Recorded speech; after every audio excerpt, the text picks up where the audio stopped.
Check.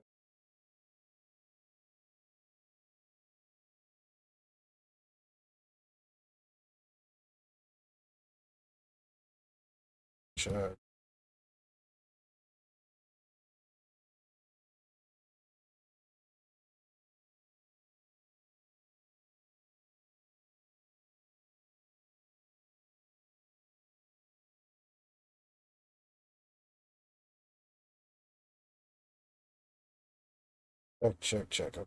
No sound. Check. No. Check. Check. Check.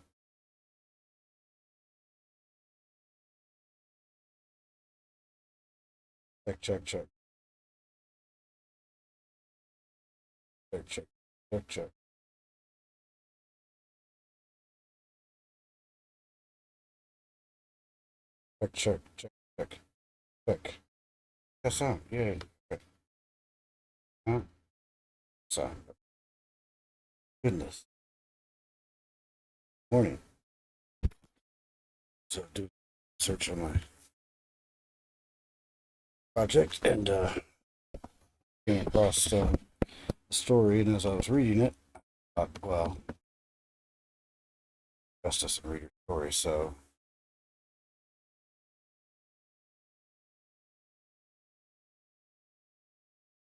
uh, Toro Family Encyclopedia.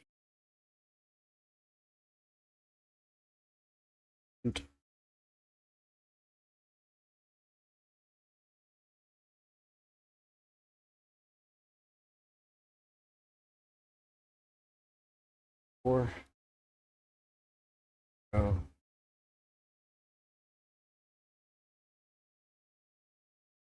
uh,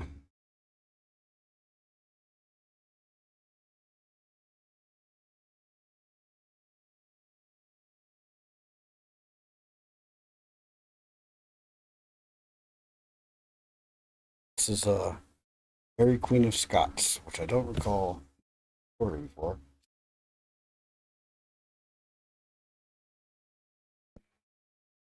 All the passages in the history of the celebrated Queen of Scots, that in which she appears with the dignity and firmness, is the closing scene. In the midst of the great hall of the castle raised a scaffold covered with black serge, surrounded with railing, while 7 doors were thrown open. Gentlemen of the county entered with attendants. All less guard augmented to between 150 to 200 spectators. For 8, a message was sent to the Queen, who replied that she would be ready in half an hour. At that time, Andrews, the sheriff, entered the oratory. Mary arose, taking the crucifix from the altar in her right, carrying her prayer book in her left hand.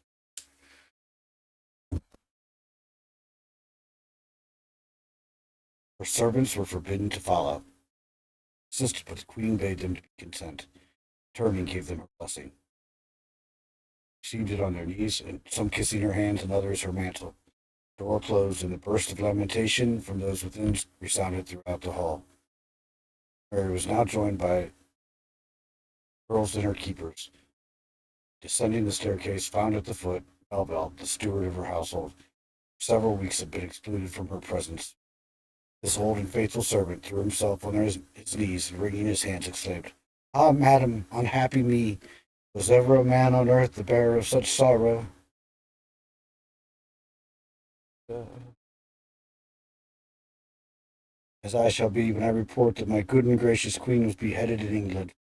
Here his grief impeded his utterances, and Mary replied, "Good Melville, cease to lament. Thou hast rather cause to be joy rather than mourn, for thou shalt see the end of Mary Stuart's troubles. Know that this world, know that this world is but vanity, subject to more sorrow than an ocean of tears can bewail. But I pray thee, report that I die a true woman to my religion, to Scotland and to France. And God forgive them that I long thirsted for my blood.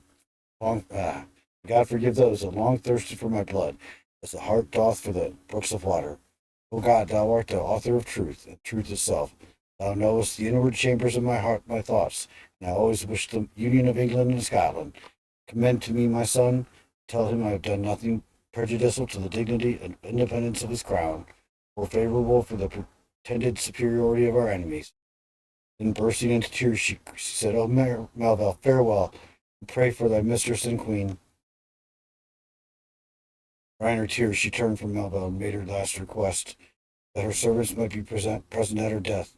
But the Earl of Kent objected that they would be troublesome by their grief and lamentations, might practice some superstitious trumpery, perhaps might dip their handkerchiefs in his grace's blood. "My lord," said Mary, "I will give my word for them. They shall deserve no blame. Certainly your mistress, being a maiden queen, will vouchsafe in regard of womanhood, that I have summoned my own woman about me at my death." Receiving no answer, she continued, "You might, I think, grant me a far greater courtesy were I a woman of lesser calling than the Queen of Scots." Still they were silent. She asked with vehemence, "Am I not the cousin to your queen, a descendant of the blood royal of Henry VII, a married queen of France, and the anointed queen of Scotland?" At these words, the fanaticism of the Earl of Kent began to yield, and it was resolved to admit 4 of her men, 2 of her women servants. She selected her steward, physicians, apothecary, and surgeon, her maids Kennedy and Curl. The procession now set forward. It was headed by the sheriff and his officers, next followed by Paulette Drury, Earl, Shrewsbury, and Kent. And lastly came the Scottish queen, with Melville bearing her train. She wore the richest of her dresses and was appropriate to the rank of Queen Dowager. Her step was firm and her countenance cheerful.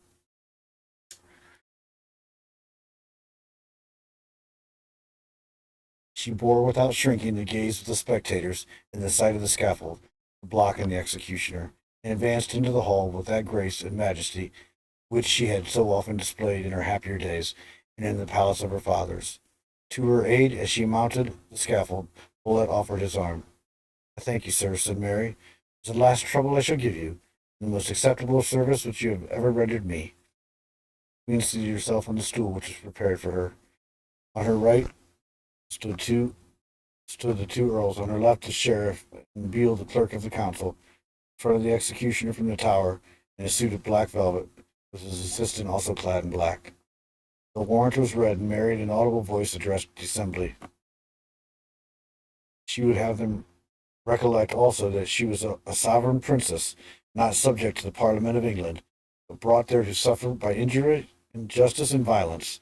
She, however, thanked her God that he had given her this opportunity to publicly professing her religion and of declaring, as she had often before declared, that she had never imagined, nor compassed, nor consented to the death of the English queen, nor ever sought the least harm to her person. After her death, many things which were then buried in darkness would come to light. She pardoned from her heart all her enemies, nor should her tongue utter that which might turn to their prejudices. Here she was interrupted by Dr. Fletcher, Dean of Peterborough, who, having caught her eye, began to preach, and under the cover, perhaps, through motives of zeal, contrived to insult the feelings of the unfortunate sufferer. He told her that his mistress, though compelled to execute justices on the body, was careful of the welfare of her soul. She had sent him to bring her to the true fold of Christ, out of the communion of that church in which she remained. She must be damned that she might yet find mercy before God. If she would repent of her wickedness, acknowledge the justice of her punishment,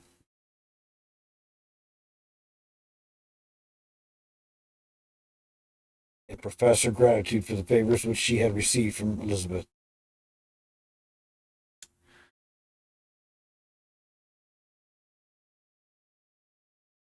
Mary repeatedly desired him not to trouble himself and her.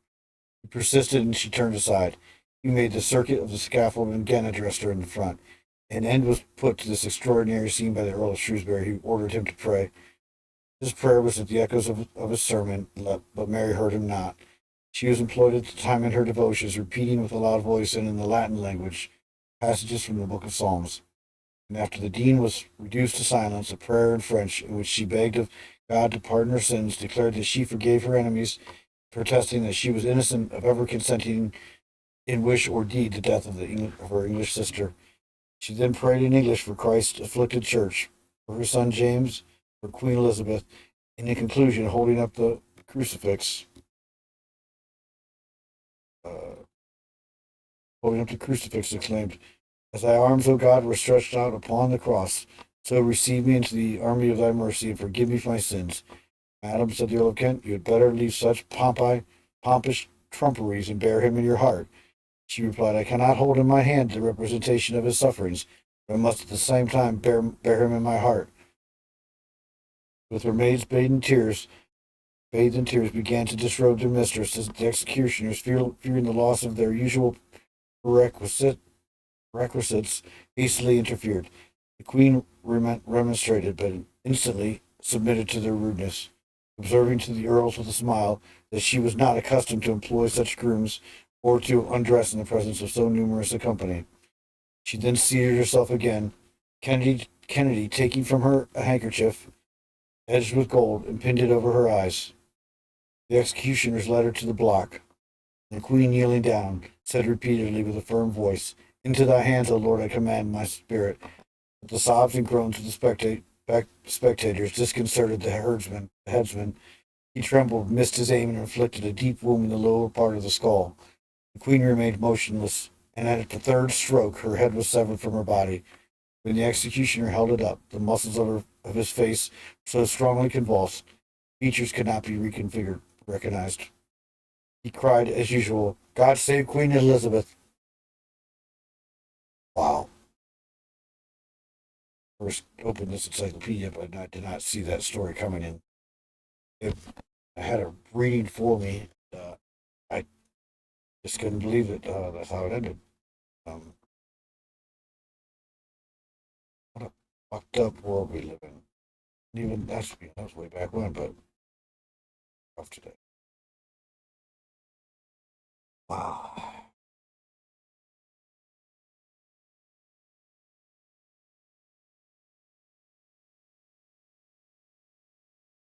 Missing and then having to chop two more times got me. And that she seemed like a decent human being. So let's find out a little bit more about the show.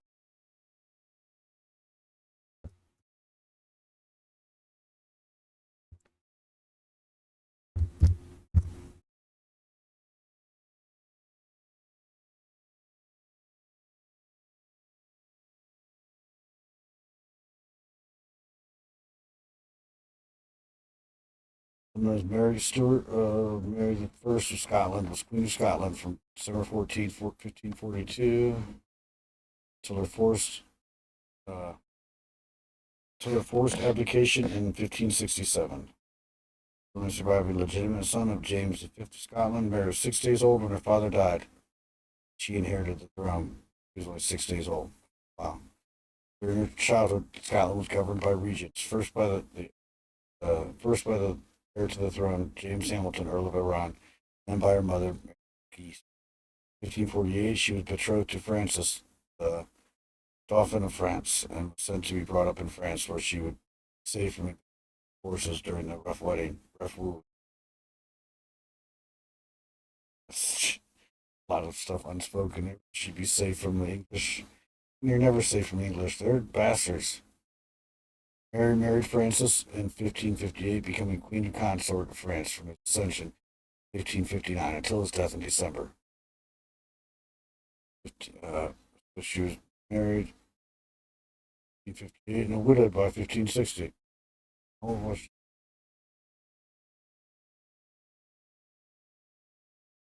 1542. She was 16 when she got married. Widowed by widowed by 18.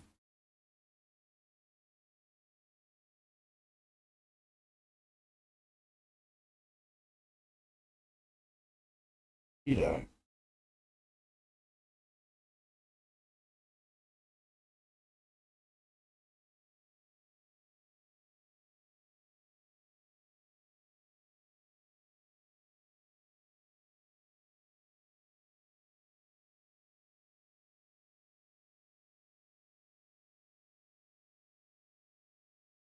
He was king of France from 1559 to 1560. Doesn't say anything about him until it's just how he died. Looks like a kid though. Until his death in December 1560. Widowed, Mary returned to Scotland in August 1561. A tense religious and political climate following the Scottish Revolution that Mary encountered on her return to Scotland was further agitated by prominent Scots such as John Knox, who openly questioned whether her subjects had a duty to obey her. The early years of her personal rule were marked by pragmatism, tolerance, and moderation. She had issued a proclamation accepting the religious settlement in Scotland as she had founded upon her return. Retained advisors such as James Stuart, Earl of Moray, her illegitimate half-brother, William Maitland of Lethington, and governed as the Catholic monarch of her president, Protestant king. Mary married her half-cousin, of course she did, Stuart, 1565, and in 1566, they had a son, but he was going to die. Barney orchestrated the murder of Mary's Italian secretary and close friend. Wow. Close friend, secretary, killed him. But probably because she was a friend. It was a soured, as we'll do after 1867. Darnley's residence was destroyed by an explosion, found murdered in the nearby garden. I don't know why that struck me as funny. James Hepburn, 4th Earl of Bothwell, was generally believed to have orchestrated Darnley's death, acquitted of the charge in April 1867. Following month, he married Mary. Following uprising against the couple, Mary was imprisoned in Lochhaven Castle, July 24th, 1567. She was forced to abdicate in favor of her 1-year-old son, James VI. After a successful attempt to regain the throne, she set southward, seeking the protection of her first cousin once removed, Elizabeth I of England. Dun, dun, dun, dun. As a great-granddaughter of Henry VII of England, Mary had once claimed Elizabeth's throne as her own, and was considered the legitimate sovereign of England by many Catholics, including participants in a rebellion known as the Rising of the North. The Catholics are always somehow at the center of some stuff, or behind it, actually. Not so they always managed to stay on the edges, but tell that was most of this was about religion, Protestant and Catholics, including participants in a rebellion known as the Rising of the North. Perceiving Mary as a threat, Elizabeth had her confined in various castles and manor houses in the interior of England. After 18 and a half years in captivity, wow, Mary was found guilty of plotting to assassinate Elizabeth. 1586 and was beheaded the following year.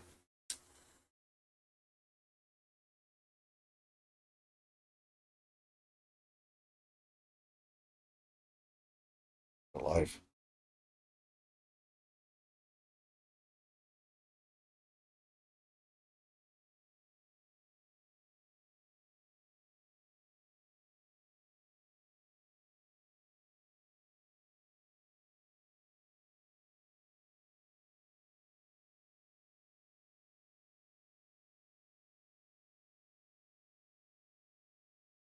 They either died of a nervous collapse or drinking contaminated water while on campaign.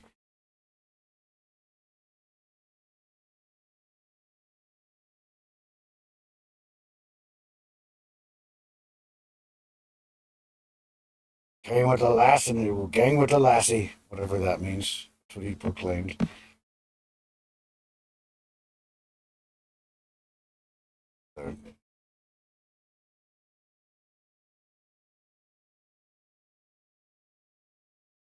I guess what it means is Crown had come to this family through a woman and would be lost from his family through a legendary statement came true much later, and not through Mary, but through great granddaughter Anne, Queen of Great Britain.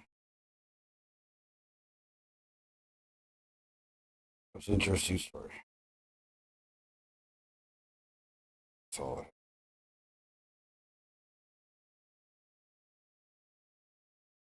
I find. Maybe bed after that.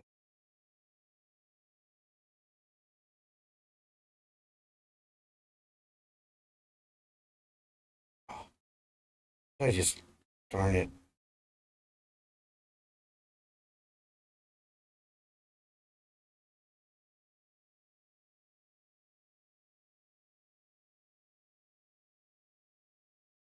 Also, Sweden has hope less sad.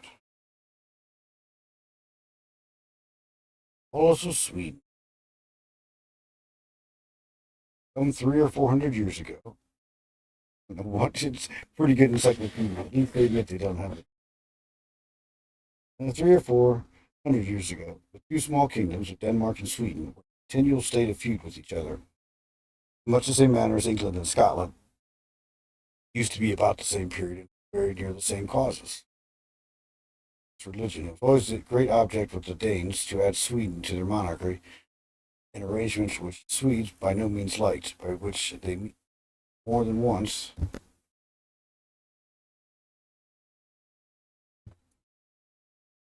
had to submit to. Christian II, king of Denmark, usurped the Swedish crown in 1520, and was no sooner proclaimed king than he set about destroying the nearly cherished institutions of his country and putting many of the noblest Swedes to death. Sounds like in English. One of the greatest atrocities was the beheading of 94 Swedish noblemen in the course of a few days in the marketplace of Stockholm, besides consigning many more to dungeons in different parts of Denmark. Conduct on the part of Christian was not relished by the people on whom he had imposed himself as king. They very naturally murmured at the loss of their liberty, resolved on seizing the first favorable opportunity of restoring their national independence. It is to be remarked that in almost all such cases of national disaster, whether in ancient or modern times, some daring spirit has arisen to combat with the usurper and strike a patriotic blow for his unhappy country. Familiar. Wallace of Scotland was one of these heroic men. Sweden had such another in person of young nobleman Gustav Vasa. This intrepid individual, who was a descendant of the old royal family of Sweden, a family which had engaged the sovereign power prior to the national misfortune, was endowed with many excellent qualities of mind. His handsome person and a noble countenance prepossessed everyone in his favor. His artless eloquence was irresistible. His prudence was equaled by his courage and boldness of his conceptions. We should all be talked about so muchly. He made himself conspicuous by his endeavors to avert the thraldom of his country. He was seized by the order of Christian and lodged in a Danish prison. In the solitude of his dungeon, he resolved that he would deliver Sweden from this usurper. First directed his attention to the gaining of his own personal liberty, which he at length with some difficulty effected.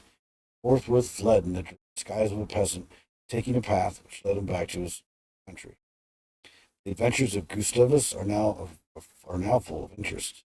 The narrow escapes which he made from his enemies, who were everywhere searching for him, resemble more those of a romance than of sober history. It is mentioned that he wrought for some time in the iron mines as a common laborer. Being nearly discovered while in this situation, he consulted his safety by leaving the spot and wandering towards the poor hilly region of Delacarlia, where he imagined he should find a secure retreat. The place to which he bent his steps was the residence of a disbanded military officer named Peterson, whom he had formerly known and was benefited.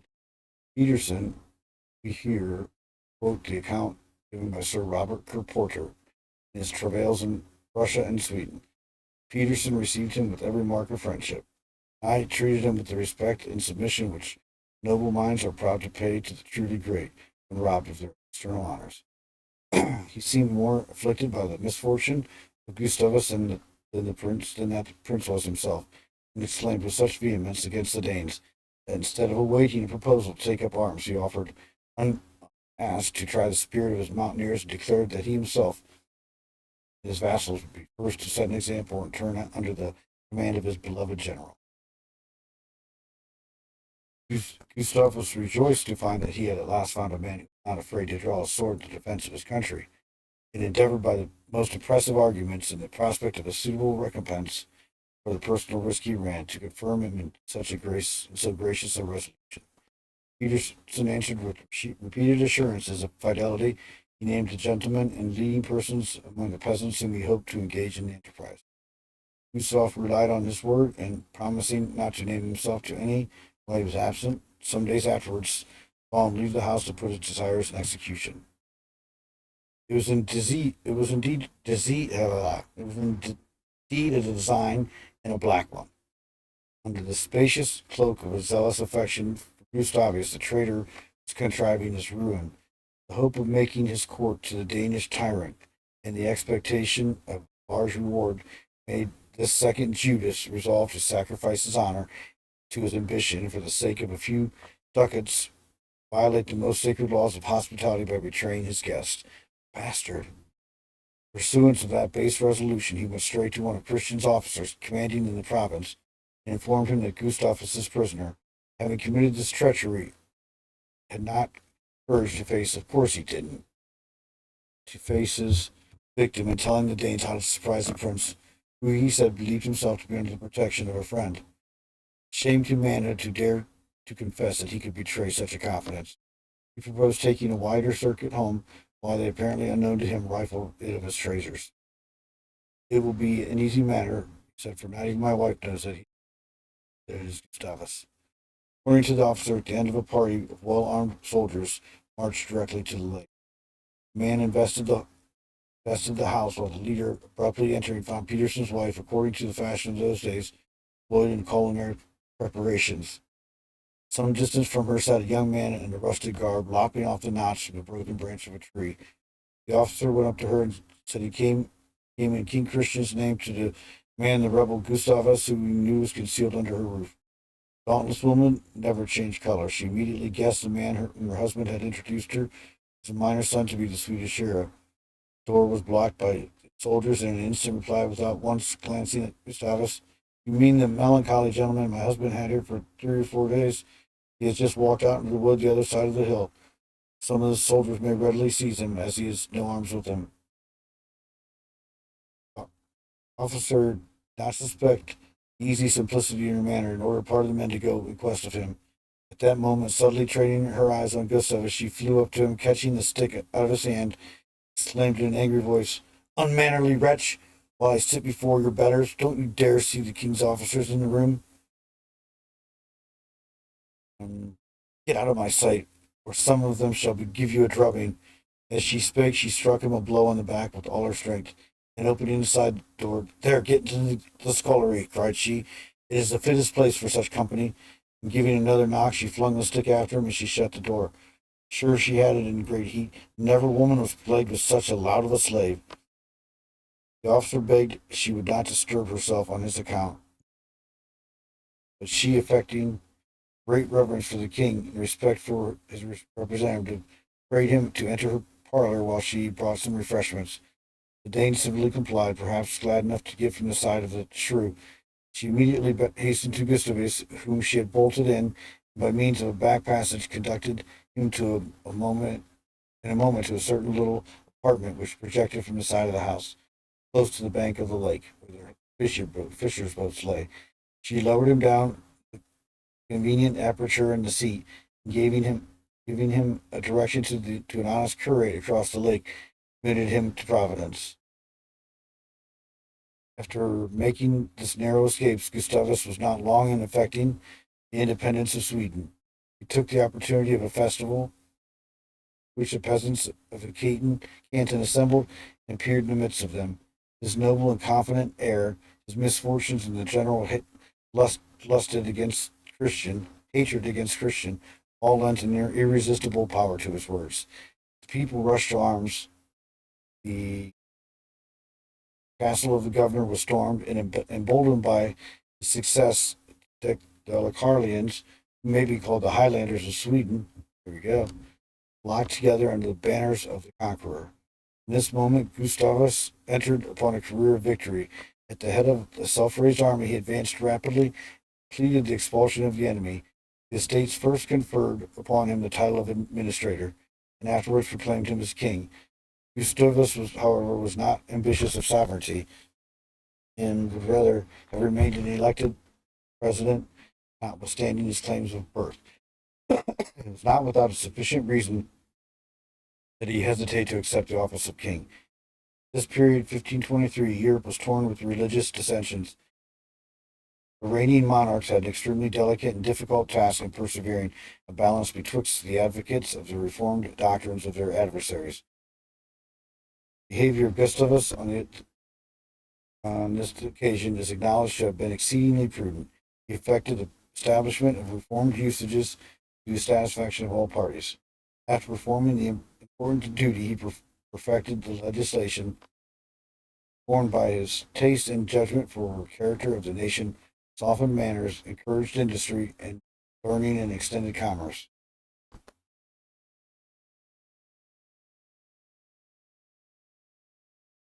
After a glorious reign of 37 years, he died in 1560 at the mature age of 70. He became a Sweden at the death of this extraordinary man. His question which may be asked. He continued a monarchy until under his descendants until 1809. And the reigning monarch, Gustavus IV, was expelled from the kingly office for repeated acts of folly and bad government. The collateral branch of the family ascended, but death carrying off the crown prince in 1810. The states made choice of Bernadette, one of the Bonaparte's generals, sovereign, and this eminent individual became king of Sweden. Now, united to Norway. Title of Charles. The son is now the reigning monarch. Meanwhile, expelled imbecile Gustavus IV became an eccentric religious fanatic and for some years furnished amusement to the courtly circles of the continent. The son is believed he was lieutenant colonel in the Austrian service. Takes the name of Gustavus.